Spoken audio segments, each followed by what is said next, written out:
नमस्कार दोस्तों, आप सभी का स्वागत है आपके अपने चैनल क्लास एवरीवेयर पर। तो दोस्तों, आज की इस क्लास में हम केंद्रीय बजट 2025 से रिलेटेड जो भी क्वेश्चन आपके एग्जाम में पूछे जाते हैं उन सभी को पढ़ेंगे। इसमें मैं आपको एक डिटेल्ड एनालिसिस बताऊंगा, तो क्लास को बिना स्किप किए लास्ट तक जरूर देखना। अगर इस क्लास को आप पूरा देख लेते हैं तो बजट 2025 से कोई भी क्वेश्चन एग्जाम में बाहर नहीं जाएगा। तो चलिए बिना देरी किए हुए क्लास की शुरुआत करते हैं। सबसे पहले हम देखते हैं कि बजट क्या होता है।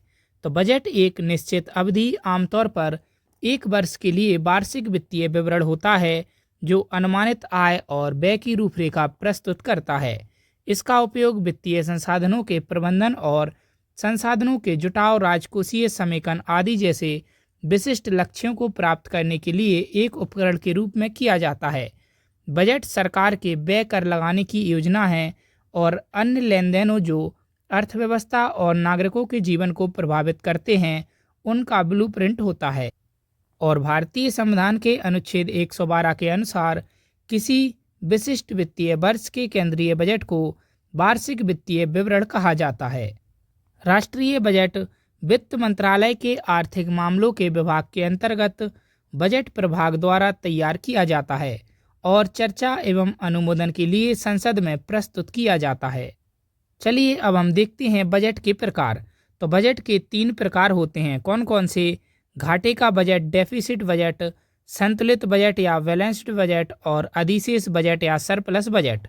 देखिए अब हम इनको कैसे समझ सकते हैं तो वो मैं आपको समझाता हूँ।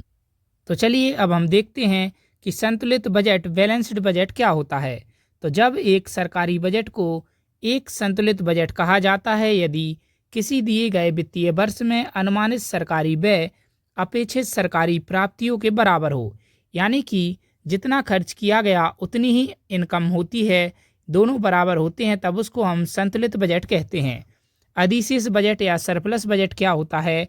जब से एक सरकारी बजट को अधिशेष बजट कहा जाता है यदि अपेक्षित सरकारी राजस्व किसी विशेष वित्तीय वर्ष में अनुमानित सरकारी व्यय से अधिक हो, यानी कि जो आय रहती है वो क्या होगी, वो व्यय से अधिक होगी, तो उसको हम अधिशेष बजट या सरप्लस बजट कहते हैं। इसमें आय ज़्यादा होगी और खर्च कम होगा। इसके बाद आता है घाटे का बजट यानी कि डेफिसिट बजट। तो यदि अनुमानित सरकारी व्यय किसी दिए गए वित्तीय वर्ष में अपेक्षित सरकारी राजस्व से अधिक है तो बजट को घाटे का बजट माना जाता है, यानी कि जो इसमें आय रहती है वो खर्च से कम रहती है। तो आय कम होगी और खर्च ज़्यादा होगा तो उसे हम घाटे का बजट, डेफिसिट बजट कहेंगे। इसी के साथ हम बजट से जुड़े कुछ अन्य महत्वपूर्ण तथ्य देखते हैं। तो भारत में सबसे अधिक बार बजट पेश करने वाले वित्त मंत्री मोरारजी देसाई थे। उन्होंने 10 बार बजट पेश किया था और मोरारजी देसाई ने 2 बार 1964 और 1968 में अपने जन्मदिन के अवसर पर 29 फरवरी को बजट पेश किया था। 1973-74 के बजट को भारत का ब्लैक बजट कहा जाता है क्योंकि 1973-74 के दौरान बजट घाटा 550 करोड़ रुपए था। आर वेंकटरमण और प्रणब मुखर्जी भारत के ऐसे 2 वित्त मंत्री रहे हैं जिन्होंने बाद में भारत के राष्ट्रपति के रूप में भी काम किया है। और भारत में पहली बार कॉरपोरेट टैक्स की शुरुआत 1987 के बजट में राजीव गांधी के द्वारा की गई थी। इसके बाद हम देखते हैं अंतरिम बजट। तो अंतरिम बजट शब्द का प्रयोग पहली बार आर षणमुखम शेट्टी के द्वारा 1948-49 के अपने बजट भाषण में प्रयोग किया गया था और भारत में 7 अप्रैल 1860 को ईस्ट इंडिया कंपनी द्वारा ब्रिटिश क्राउन के अंतर्गत पहला बजट पेश किया गया था। भारत में बजट पेश करने वाले पहले वित्त मंत्री जेम्स विल्सन थे और साल 2000 तक शाम 5 बजे ही बजट पेश किया जाता था, लेकिन वित्त मंत्री यशवंत सिन्हा ने 2001 में बजट पेश करने के समय में बदलाव कर इसे सुबह 11 बजे कर दिया और 2001 से हर बार सुबह 11 बजे ही बजट पेश किया जाता है। शाम 5 बजे बजट पेश करने की परंपरा की शुरुआत सर वेसिल ब्लैकेट द्वारा साल 1924 में शुरू की गई थी और निर्मला सीतारमण लगातार 8 बार बजट पेश करने वाली पहली वित्त मंत्री बन गई हैं। उन्होंने इस मामले में मोरारजी देसाई को पीछे छोड़ दिया है जिन्होंने लगातार 6 बार बजट पेश किए थे। तो चलिए अब हम बजट 2025 में जो भी इम्पोर्टेंट पॉइंट हैं जो एग्ज़ाम के लिए इम्पोर्टेंट हैं उनको पढ़ते हैं। तो सबसे पहले हम देखते हैं कि केंद्रीय बजट 2025-26 का फोकस किस पर था। तो केंद्रीय बजट 2025-26 में फोकस ज्ञान पर है और केंद्रीय वित्त मंत्री निर्मला सीतारमण ने संसद में देश का आम बजट पेश करते हुए कहा कि इस बार का बजट ज्ञान पर केंद्रित है। ज्ञान का अर्थ है गरीब, युवा, अन्नदाता और नारी शक्ति। और इस बजट में प्रस्तावित विकास उपाय 10 व्यापक क्षेत्रों में हैं, जिनमें गरीबों, युवाओं, किसानों और महिलाओं पर ध्यान केंद्रित किया गया है। चलिए अब मैं आपको बताता हूँ कि ज्ञान पर केंद्रित 10 सेक्टर कौन से हैं। तो पहला है कृषि का विकास और उत्पादकता को गति देना। दूसरा है ग्रामीण संपन्नता और अनुकूलन निर्माण। तीसरा है समावेशी प्रगति के साथ पथ पर सबको साथ लेकर चलना। चौथा है भारत में विनिर्माण बढ़ाना और मेक इन इंडिया को और आगे ले जाना। पांचवा है एमएसएमई को सहायता देना। छठवां है रोजगार के जरिए विकास को समर्थ बनाना। सातवां है जनता अर्थव्यवस्था और इनोवेशन में निवेश करना। आठवां है ऊर्जा आपूर्तियां सुनिश्चित करना। नौवां है निर्यात को बढ़ावा देना और 10वां है इनोवेशन को पोषित करना। इसी के साथ प्रधानमंत्री ने 100 जिलों में प्रधानमंत्री धन ध्यान कृषि योजना की शुरुआत की, यानी कि इसकी शुरुआत की जाएगी। तो वित्त मंत्री निर्मला सीतारमण ने बजट 2025-26 में प्रधानमंत्री धन ध्यान कृषि योजना शुरू करने की घोषणा की है और 1.7 करोड़ किसानों को इस योजना के जरिए मदद मिलेगी। इस योजना को राज्यों के साथ मिलकर चलाया जाएगा। इस योजना के अंतर्गत 100 जिलों को कवर किया जाएगा और ये ऐसे जिले होंगे जहां पर उत्पादन कम होता है। और इसी के साथ दोस्तों जल जीवन मिशन को वर्ष 2028 तक बढ़ाया गया है। तो केंद्रीय वित्त मंत्री निर्मला सीतारमण ने बजट 2025-26 में जल जीवन मिशन को वर्ष 2028 तक बढ़ाने की घोषणा की है। जल जीवन मिशन को 2019 में शुरू किया गया था और असम में 12.7 लाख मीट्रिक टन वार्षिक क्षमता वाला एक संयंत्र स्थापित किया जाएगा। तो वित्त मंत्री निर्मला सीतारमण ने बजट 2025-26 में यूरिया आपूर्ति को बढ़ाने के लिए असम के नामरूप में 12.7 लाख मीट्रिक टन की वार्षिक क्षमता वाला एक संयंत्र स्थापित करने की घोषणा की है। और इसी के साथ दोस्तों सबसे इम्पोर्टेंट पॉइंट कि 12 लाख की सालाना कमाई पर कोई भी टैक्स नहीं देना होगा। तो बजट 2025-26 में यह घोषणा की गई है कि अब 12 लाख की सालाना कमाई पर कोई भी टैक्स देने की आवश्यकता नहीं है। आयकर अधिनियम की धारा 87A के तहत छूट सीमा में वृद्धि की घोषणा की है। छूट की सीमा 7 लाख रुपए से बढ़ाकर 12 लाख रुपए कर दी गई है। यह बदलाव न्यू टैक्स व्यवस्था के तहत किया गया है और स्टैंडर्ड डिडक्शन को 75,000 रुपये ही रखा गया है, यानी कि 12,75,000 रुपये तक आपको कोई भी टैक्स नहीं देना होगा। तो अब हम आगे देखते हैं। तो 12 लाख की सालाना कमाई पर कोई भी टैक्स नहीं देना होगा। इसका मतलब है कि अगर किसी व्यक्ति की सैलरी 12 लाख रुपए है और वह न्यू टैक्स रिजीम चुनता है तो 12 लाख तक की कमाई पर एक भी रुपए का टैक्स देने की आवश्यकता नहीं है। लेकिन आपकी इनकम अगर 12,75,000 रुपये है तो भी आपको 0 टैक्स ही लगेगा, क्योंकि 12 लाख के ऊपर आपको स्टैंडर्ड डिडक्शन 75,000 रुपये का लाभ मिलेगा। ऐसे में देखा जाए तो 12,75,000 रुपये पर अब कोई भी टैक्स देने की आवश्यकता नहीं होगी। तो चलिए अब मैं आपको नई टैक्स स्लैब बताता हूँ। तो बजट घोषणा के बाद नई प्रस्तावित कर व्यवस्था इस प्रकार है। तो 0 से 4 लाख तक कोई भी टैक्स नहीं लगेगा। 4 लाख से 8 लाख तक लगेगा 5%, 8 लाख से 12 लाख तक 10%, 12 लाख से 16 लाख तक 15%, 16 लाख से 20 लाख तक 20%, 20 लाख से 24 लाख तक 25% और 24 लाख से ऊपर लगेगा टैक्स 30%।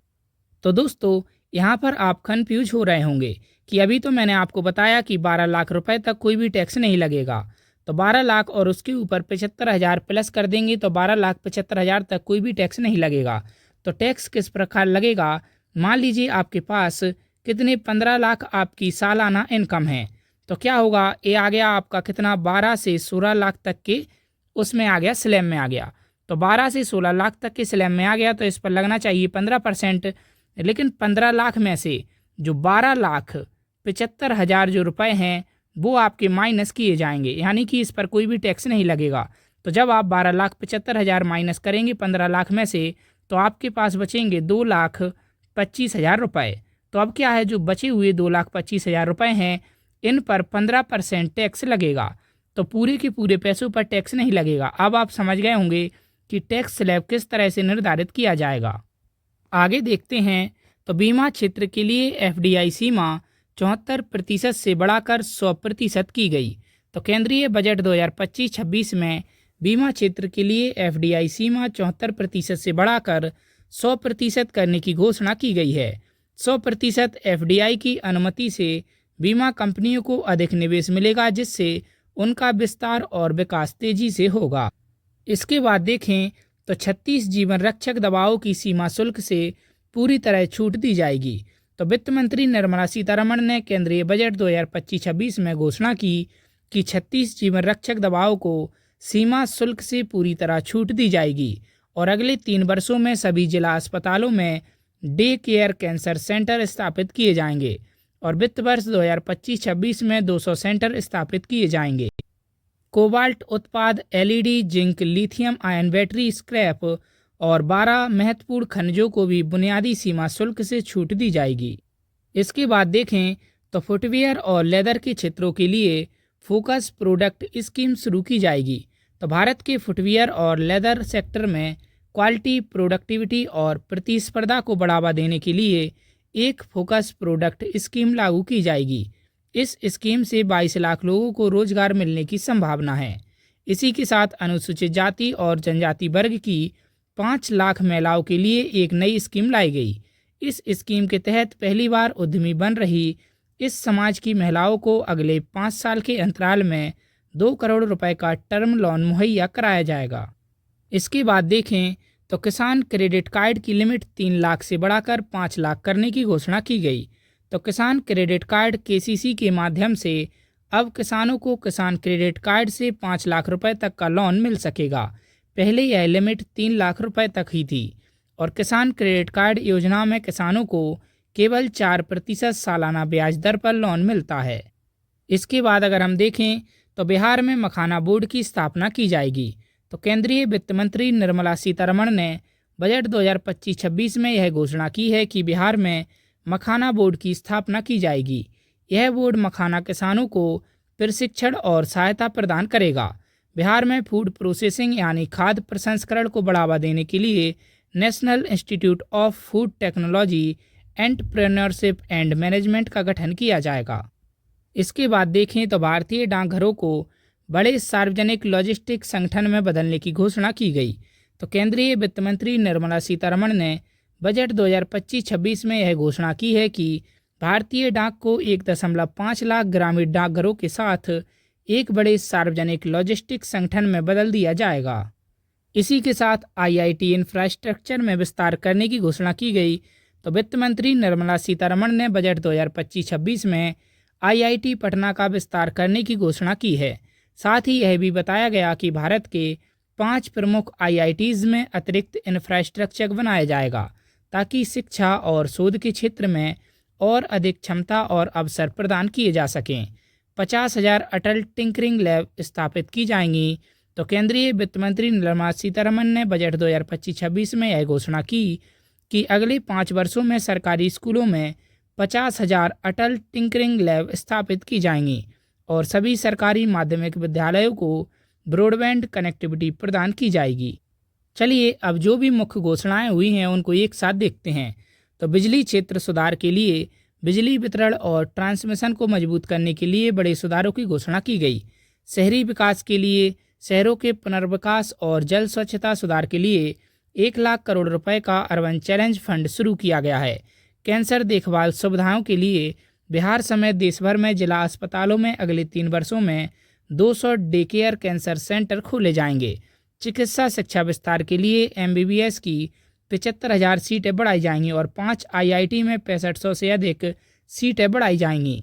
पीएम गति शक्ति और पर्यटन के लिए 50 नए पर्यटन स्थलों को विकसित करने का ऐलान किया गया है। फुटवियर और लेदर सेक्टर के लिए जूता, चप्पल, फुटवियर और चमड़ा क्षेत्र के लिए एक केंद्रित योजना शुरू की जाएगी। निवेश, जो कि विकास का तीसरा इंजन है, इसके लिए सशक्त आंगनबाड़ी और पोषण 2.0 योजना के तहत 8 करोड़ बच्चों को समर्थन दिया जाएगा। आईआईटी इंफ्रास्ट्रक्चर विस्तार के लिए 5 आईआईटीज में बुनियादी ढांचे का विस्तार किया जाएगा। भाषा और शिक्षा के लिए मातृभाषा में शिक्षा को बढ़ावा देने के लिए भारतीय भाषा पुस्तक योजना शुरू की जाएगी। खाद्य प्रसंस्करण संस्थान के लिए बिहार में नया खाद्य प्रसंस्करण संस्थान स्थापित होगा और मेक इन इंडिया मिशन के लिए नेशनल मैन्युफैक्चरिंग मिशन के तहत उद्योगों को बढ़ावा दिया जाएगा। और महिलाओं के लिए नई योजना लाई जाएगी जिसमें 5 लाख महिलाओं और नए उद्यमियों को टर्म लोन की सुविधा प्रदान की जाएगी। और स्टार्टअप्स के लिए क्रेडिट गारंटी दी जाएगी। तो स्टार्टअप्स के लिए क्रेडिट गारंटी सीमा बढ़ाकर 20 करोड़ की गई है। इसी के साथ असम में नया यूरिया संयंत्र स्थापित होगा। तो असम के नामरूप में 12.7 लाख मीट्रिक टन वार्षिक उत्पादन क्षमता वाला यूरिया संयंत्र स्थापित किया जाएगा। किसान क्रेडिट कार्ड योजना लागू की जाएगी जिसमें 7.7 करोड़ किसानों, मछुआरों और डेयरी किसानों को अल्पकालिक ऋण प्रदान किया जाएगा। कृषि सुधार योजनाएं लागू होंगी जिसमें धन धान्य कृषि योजना के तहत 100 जिलों में कृषि उत्पादकता बढ़ाने पर जोर दिया जाएगा जिससे 1.7 करोड़ किसानों को लाभ मिलेगा। चलिए अब हम देखते हैं कि केंद्रीय बजट 2025-26 में सभी क्षेत्रों के लिए बजट में कितने रुपए का प्रावधान किया गया है। तो शिक्षा विभाग के लिए देखते हैं। तो शिक्षा सेक्टर के लिए इस बजट में कुल 1,28,650 करोड़ रुपए का आवंटन किया गया है। पिछले साल की तुलना में इस साल करीब 7% की बढ़ोतरी हुई है। पिछले साल के बजट में 1,12,000 करोड़ रुपए का प्रावधान शिक्षा के विभाग के लिए किया गया था। इसके बाद देखते हैं स्वास्थ्य विभाग के लिए। तो केंद्रीय बजट 2025-26 में स्वास्थ्य विभाग के लिए 98,311 करोड़ रुपए का प्रावधान किया गया है। पिछले साल केंद्र सरकार ने कुल 86,582 करोड़ रुपए का प्रावधान स्वास्थ्य विभाग के लिए किया था और बजट में आयुष्मान योजना के लिए 9,406 करोड़ रुपए का प्रावधान किया गया है, जबकि आयुष्मान भारत हेल्थ इंफ्रास्ट्रक्चर के लिए 4,200 करोड़ रुपए का आवंटन किया गया है। इसके बाद देखते हैं ग्रामीण विकास के विभाग के लिए। तो ग्रामीण विकास विभाग के लिए केंद्रीय बजट 2025-26 में ग्रामीण विकास के लिए 2,67,000 करोड़ रुपए का प्रावधान किया गया है। 2024-25 के बजट में ये प्रावधान 1,80,000 करोड़ रुपए का था। इस विभाग के तहत मनरेगा, प्रधानमंत्री ग्राम सड़क योजना, प्रधानमंत्री आवास योजना, प्रधानमंत्री जनजाति उन्नत ग्राम अभियान, इंदिरा गांधी राष्ट्रीय विधवा पेंशन योजना जैसी स्कीम्स आती हैं। इसके बाद हम देखते हैं गृह विभाग के लिए। तो केंद्रीय बजट 2025-26 में गृह विभाग के लिए कुल 2,33,211 करोड़ रुपए का प्रावधान किया गया है। पिछले बजट यानी 2024-25 की बात की जाए तो बजट का आवंटन करीब 2,20,000 करोड़ रुपए के आसपास था। गृह विभाग के बजट के तहत जम्मू कश्मीर और लद्दाख जैसे केंद्र शासित प्रदेशों को ग्रांट दिया जाता है। गृह विभाग का काम देश की आंतरिक सुरक्षा, लॉ एंड ऑर्डर, अपराध पर लगाम लगाना है। साथ ही देश के केंद्रीय प्रशासन का जिम्मा भी गृह के ही पास है। इसके बाद देखते हैं तो कृषि एवं संबंधित गतिविधियों के लिए। तो केंद्रीय बजट 2025-26 में खेती और इससे जुड़ी दूसरी गतिविधियों के लिए इस साल के बजट में 1,71,437 करोड़ रुपए का प्रावधान किया गया है। इस बार के बजट में किसान क्रेडिट कार्ड की सीमा 3 लाख से बढ़ाकर 5 लाख करने की घोषणा हुई है और खेती के लिए एक और नई स्कीम की घोषणा हुई है। इस योजना का नाम प्रधानमंत्री धन धान्य कृषि योजना है। इसे राज्यों के साथ लागू किया जाएगा और 100 जिलों को पहले चरण में शामिल किया जाएगा। इसके बाद देखते हैं रक्षा क्षेत्र के लिए।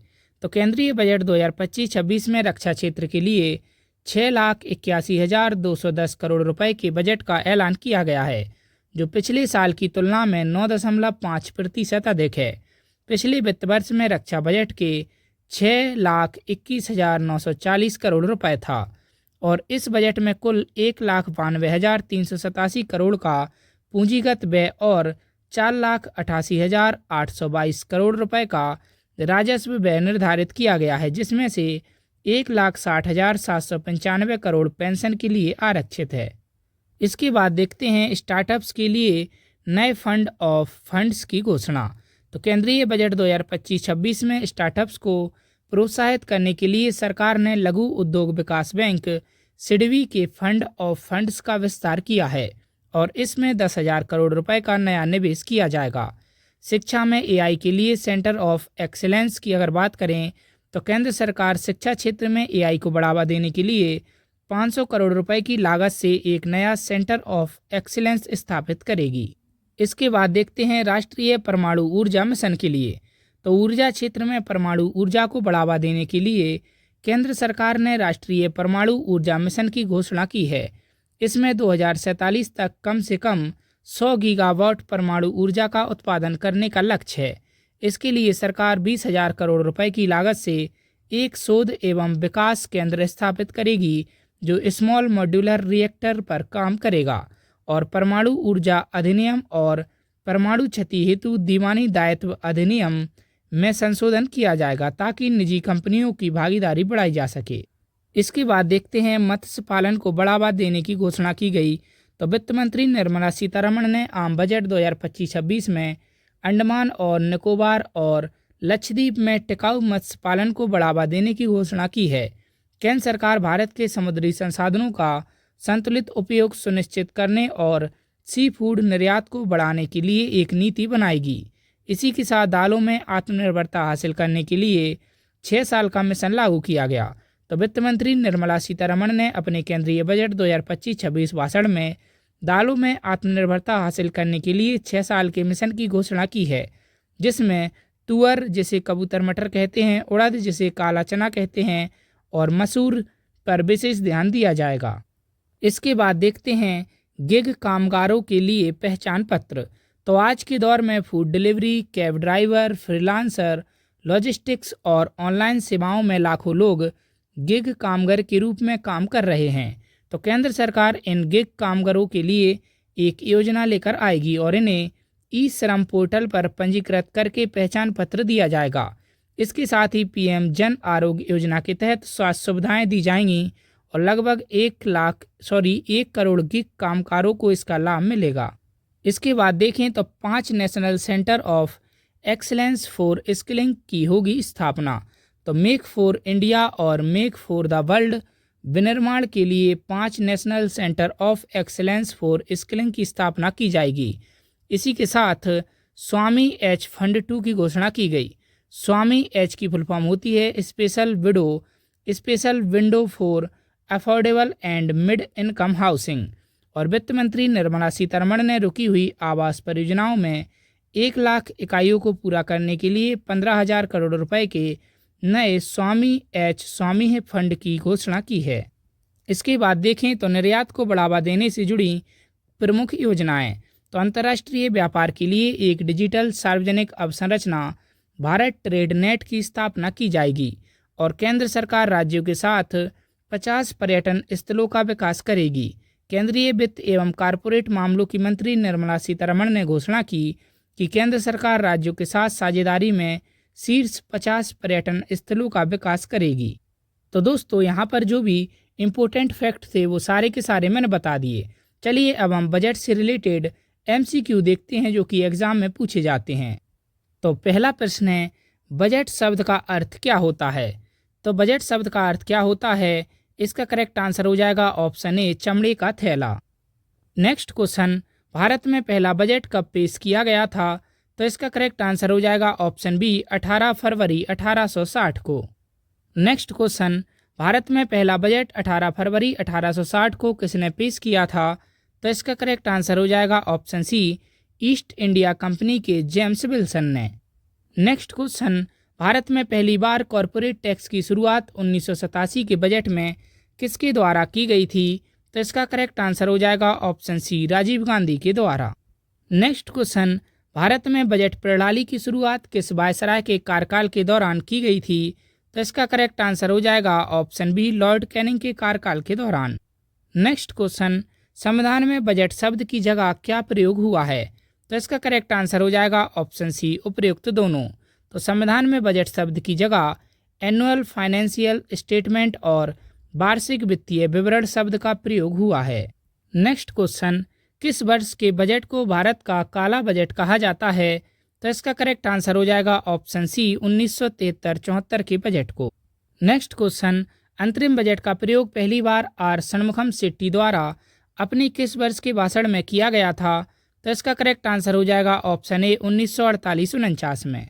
नेक्स्ट क्वेश्चन, बजट को एक नियत अवधि के दौरान अनुमानित प्राप्तियों और व्यय के विवरण के रूप में किसने परिभाषित किया है? तो इसका करेक्ट आंसर हो जाएगा ऑप्शन बी लेरॉय ब्यूलियू ने। नेक्स्ट क्वेश्चन, संसद में केंद्रीय बजट की तैयारी और प्रस्तुति के लिए निम्नलिखित में से कौन सा जिम्मेदार है? तो इसका करेक्ट आंसर हो जाएगा ऑप्शन बी आर्थिक मामलों का विभाग। नेक्स्ट क्वेश्चन, एक बजट दस्तावेज जो किसी विशेष वित्तीय वर्ष के लिए सरकार की राजस्व प्राप्तियों और राजस्व व्यय से संबंधित होता है क्या कहलाता है? तो इसका करेक्ट आंसर हो जाएगा ऑप्शन ए राजस्व बजट। नेक्स्ट क्वेश्चन, वार्षिक वित्तीय विवरण का प्रावधान भारतीय संविधान के किस अनुच्छेद में है? तो इसका करेक्ट आंसर हो जाएगा ऑप्शन बी अनुच्छेद 112 में। नेक्स्ट क्वेश्चन, किस वर्ष सर विलियम एकवर्थ की अध्यक्षता में ईस्ट इंडिया रेलवे कमेटी की सिफारिशों पर सामान्य सरकारी वित्त से रेलवे वित्त को अलग कर दिया गया? तो इसका करेक्ट आंसर हो जाएगा ऑप्शन बी 1924 में। नेक्स्ट क्वेश्चन, भारत का केंद्रीय बजट और रेलवे बजट किस वर्ष में विलय किया गया? तो इसका करेक्ट आंसर हो जाएगा ऑप्शन ए 2016 में। नेक्स्ट क्वेश्चन, किस वर्ष तक शाम 5 बजे ही बजट पेश किया जाता था? तो इसका करेक्ट आंसर हो जाएगा ऑप्शन ए 2000 तक। नेक्स्ट क्वेश्चन, शाम 5 बजे बजट पेश करने की परंपरा की शुरुआत सर वेसिल ब्लैकेट द्वारा किस वर्ष शुरू की गई थी? तो इसका करेक्ट आंसर हो जाएगा ऑप्शन सी 1924 में। नेक्स्ट क्वेश्चन, कौन सा मंत्रालय बजट तैयार करता है? तो इसका करेक्ट आंसर हो जाएगा ऑप्शन डी वित्त मंत्रालय।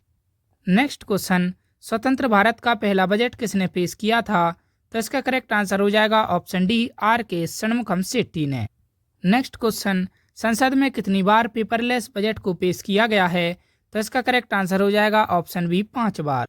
नेक्स्ट क्वेश्चन, निम्नलिखित में से कौन सा बजट भारत का पहला पेपरलेस बजट प्रस्तुति है?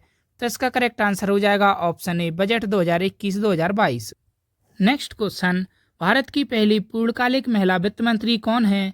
तो इसका करेक्ट आंसर हो जाएगा option B Nirmala Sitharaman. Next question, Bharat की पहली महिला वित्त मंत्री कौन है? तो इसका करेक्ट आंसर हो जाएगा option A Indira Gandhi. Next question, budget में क्या होता है? तो इसका करेक्ट आंसर हो जाएगा ऑप्शन डी उपर्युक्त सभी। तो बजट में सरकार को आमदनी और प्रस्तावित योजनाओं पर होने वाले खर्च का विवरण, सरकार की कमाई और खर्च का ब्यौरा और मंत्रालय को उनके खर्च के लिए धनराशि का आवंटन, ये सभी बजट में होता है। नेक्स्ट क्वेश्चन, लगातार 8 बार बजट पेश करने वाली पहली महिला वित्त मंत्री कौन बनी है? तो इसका करेक्ट आंसर हो जाएगा option A Nirmala Sitharaman. Next question, Bharat में शून्यवेश बजट का प्रयोग पहली बार किस वर्ष से किया गया? तो इसका करेक्ट आंसर हो जाएगा ऑप्शन डी 1987 से। नेक्स्ट क्वेश्चन, किसने भारत में सबसे लंबा बजट भाषण दिया है?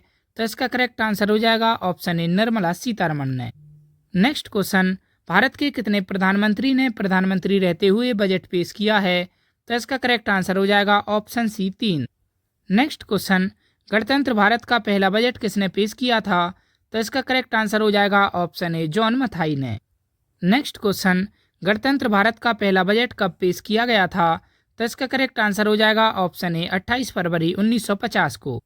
नेक्स्ट क्वेश्चन, सबसे अधिक बार बजट पेश करने का रिकॉर्ड किस नेता के पास है?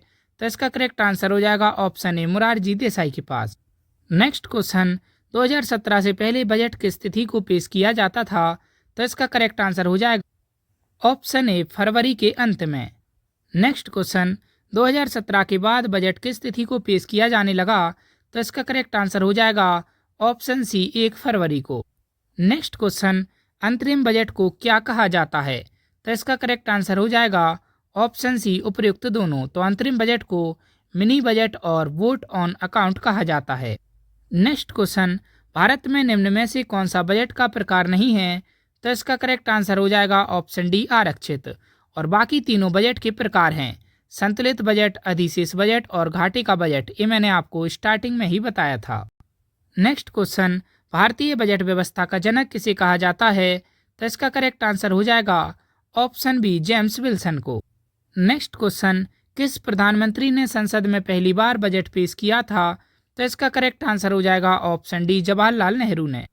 नेक्स्ट क्वेश्चन, रेल बजट को आम बजट में विलय का फैसला किस समिति की सिफारिशों के आधार पर लिया गया था? तो इसका करेक्ट आंसर हो जाएगा ऑप्शन ए, एक वर्ष समिति की सिफारिश पर। नेक्स्ट क्वेश्चन, बजट के लिए कौन सी परंपरा 1860 में शुरू हुई थी? तो इसका करेक्ट आंसर हो जाएगा ऑप्शन बी, बजट को लाल रंग के बैग में लाना। नेक्स्ट क्वेश्चन, बजट पेश करने के लिए लाल रंग वाला बैग लाने की परंपरा किसने शुरू की थी? तो इसका करेक्ट आंसर हो जाएगा option C, William Ewart Gladstone ने। नेक्स्ट क्वेश्चन, निम्नलिखित में से किस स्थिति में सरकार घाटे का बजट चलाती है? तो इसका करेक्ट आंसर हो जाएगा ऑप्शन बी, जब सरकारी व्यय राजस्व से अधिक हो। नेक्स्ट क्वेश्चन, संसद में बजट किस भाषा में पेश किया जाता है? तो इसका करेक्ट आंसर हो जाएगा ऑप्शन बी, अंग्रेजी में। नेक्स्ट क्वेश्चन, सरकारी बजट में राजस्व घाटा क्या है? तो इसका करेक्ट आंसर हो जाएगा ऑप्शन सी, राजस्व पर व्यय की अधिकता, ऋण पर ब्याज भुगतान को शामिल कर। नेक्स्ट क्वेश्चन, केंद्र सरकार के बजट को डैश के नाम से जाना जाता है? तो इसका करेक्ट आंसर हो जाएगा ऑप्शन डी, केंद्रीय बजट। नेक्स्ट क्वेश्चन, बजटीय घाटा बजट डेफिसिट क्या दर्शाता है? तो इसका करेक्ट आंसर हो जाएगा ऑप्शन सी, सरकारी व्यय का सरकारी राजस्व से अधिक होना। नेक्स्ट क्वेश्चन, शून्य आधारित बजट जीरो वेस्ट बजटिंग का मुख्य उद्देश्य क्या है? तो इसका करेक्ट आंसर हो जाएगा ऑप्शन ए, बजट प्रावधान किए जाने पर प्रत्येक वर्ष सभी गतिविधियों का पूर्व मूल्यांकन किया जाना। नेक्स्ट क्वेश्चन, यदि सरकार का राजस्व व्यय उसकी राजस्व प्राप्तियों से अधिक होता है तो यह कहलाता है? तो इसका करेक्ट आंसर हो जाएगा ऑप्शन ए, राजस्व घाटा। नेक्स्ट क्वेश्चन, डैश बजट से भारत में बजट घाटा दिखाने की प्रथा बंद कर दी गई? तो इसका करेक्ट आंसर हो जाएगा ऑप्शन ए, 1997-98 के बजट से। और ये रहा दोस्तों आपके लिए होमवर्क क्वेश्चन, इसका आंसर आप हमें कमेंट करके जरूर बताना। तो क्वेश्चन है, भारत में पहला बजट कब पेश किया गया था? उम्मीद करता हूँ दोस्तों क्लास आपको अच्छी लगी होगी। अच्छी लगी हो तो क्लास को लाइक कीजिए और हमारे चैनल को सब्सक्राइब करके हमारे साथ जरूर जुड़ जाइए। धन्यवाद।